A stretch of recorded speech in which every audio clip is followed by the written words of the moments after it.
Throughout the past 10 years, innovation in gaming has exploded, and arguably we've seen some of the best games of all time. Today, we count down the final 5 selections in my top 10 games of the decade. Want to find out what they are? Just keep on watching. Before we begin, I did set some ground rules for each game to keep my judgment fair, and they are that the game must have been released in North America between 2010 and 2019, there's only one game per series, no remakes of previous games, and I had to have played the game in its entirety. Because I worked full-time for most of the decade, I didn't really have the chance to play some of the best epic games that spanned hundreds of hours, even if they may have deserved to have been on this list. And with that out of the way, here are my top 5 games from the past 10 years. Years ago, when BioWare was a leader in developing groundbreaking games with unforgettable stories and staggering variety, Mass Effect 2 was their crown jewel. You play as Commander Shepard, an N7 veteran who died at the end of the previous installment of the series, but they're revived by the Elusive Man, leader of the pro-human organization Cerberus, to squash the incoming Reaper invasion. What makes Mass Effect 2 so remarkable is the then revolutionary mix of first-person shooter gameplay and RPG-style storytelling, along with the equally lovable NPCs in your crew, and the scope of decisions that you can make. Shepard can be a woman or a man without affecting a single iota of the story, and you can romance most of your crew. Hello, Garrus. You can choose to commit Paragon or Renegade actions that influence your appearance and how certain characters treat you. In that way, Mass Effect 2 earns its spot at the top half of this list of the best games of the decade. When Bayonetta was first announced as a new series by Devil May Cry creator Hideki Kamiya, I waited with bated breath. And from the moment I sank my teeth into the demo, I was hooked. Bayonetta, released by Sega and Platinum Games in 2010, is a campy action game that stands out to this day for its smooth gameplay, addictive music, and iconic characters.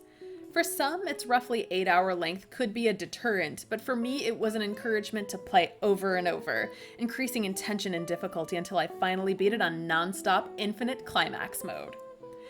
In a world where women characters are designed by certain developers in the industry with degrading names like Quiet, with nonsensical excuses to show skin, Bayonetta dared to break the mold by being designed by a woman character designer, Mare Shimazaki, who according to Platinum Games' blog was asked to meet only 3 criteria.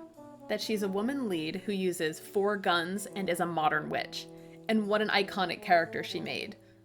Although some of these points are arguable because she does appear throughout battles in various levels of undress, she does it in such a way that it makes it super clear that she owns her own power and sexuality. Not to mention how infinitely fun it is to turn the good and evil paradigm on its head by spanking angels repeatedly in a torture device. I could write a book on how much I love Bayonetta, which is why it not only appears in this spot on the countdown, but among my top favorite games of all time.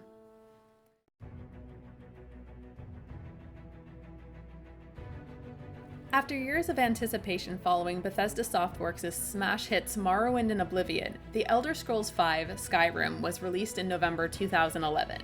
And I'll never forget picking it up on that midnight release to hear the associate behind the counter say, "This should keep you busy for the next year or two."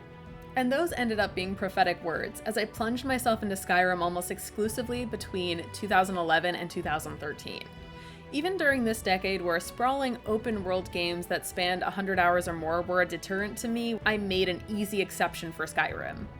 As much as the game has aged over the past 8 years, it can't be denied how revolutionary Skyrim was for its time.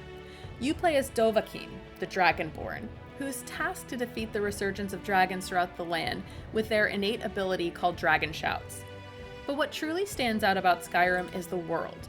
An enormous snowy landscape with beautiful vistas and gameplay so immersive that you can almost feel the chill in the air as you play. You can pick up or steal nearly every object, join factions to be a paragon of good, or join the Thieves Guild or Dark Brotherhood as a thief or assassin. It was a groundbreaking title for its time and one that I couldn't stop playing for years.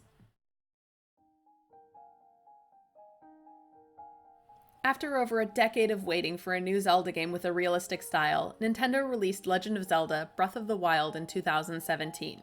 With new approaches to gameplay and stylized graphics, I wasn't quite sure what to expect at first, and despite a few minor hiccups with the earliest hours of the game, I was hooked before I knew it.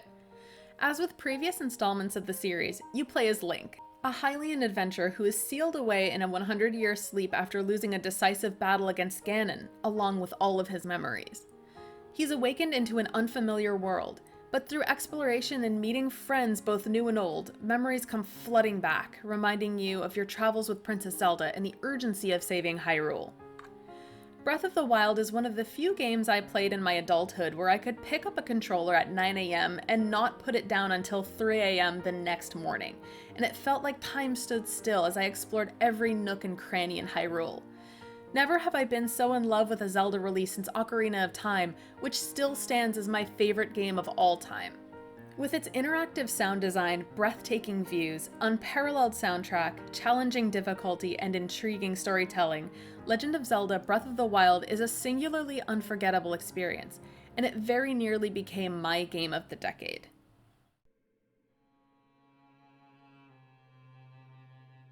My top pick for Game of the Decade is one that I'm sure will surprise none of the returning viewers of this channel, From Software's gothic horror masterpiece, Bloodborne. You begin the game as the Hunter, a character with no memory of their past who's been thrust into the decaying city of Yharnam during the night of the hunt, where hunters are tasked with killing beasts that roam the streets. But something's wrong. The paranoid townspeople are in various stages of beastly transformation themselves. It's up to you to survive the dangers of the night and see the morning sun, or transcend the hunt and become greater than the human mind can even fathom. With layers of Lovecraftian themes, imagery plucked straight out of a Victorian monster novel, and cosmic horror, Bloodborne is a gripping experience that can be frustratingly difficult but impossible to forget. Boss battles and enemies follow a challenge and reward system similar to Dark Souls, but with blistering speed, improved gameplay, and a soundtrack that will haunt your dreams. Exploring the damp, smoky, and shadowy streets of Yharnam is such an immersive experience that you can almost feel the damp cold seep into your bones and smell a whiff of sulfur and sickness in the air. Typically, I don't gravitate toward a lot of horror games, but the dark beauty, intricate architecture, and cosmic mystery in Yharnam drew me in and changed me in ways that I could have never anticipated going in. In fact, it's impossible to quantify the impact this game has had on my life. I've conquered fears, nurtured friendships, and overcome trauma that gripped me for years. Bloodborne reminds me that failure, setbacks, and events beyond our control are all a part of life. What's important is to keep moving forward even when you've been knocked down again and again.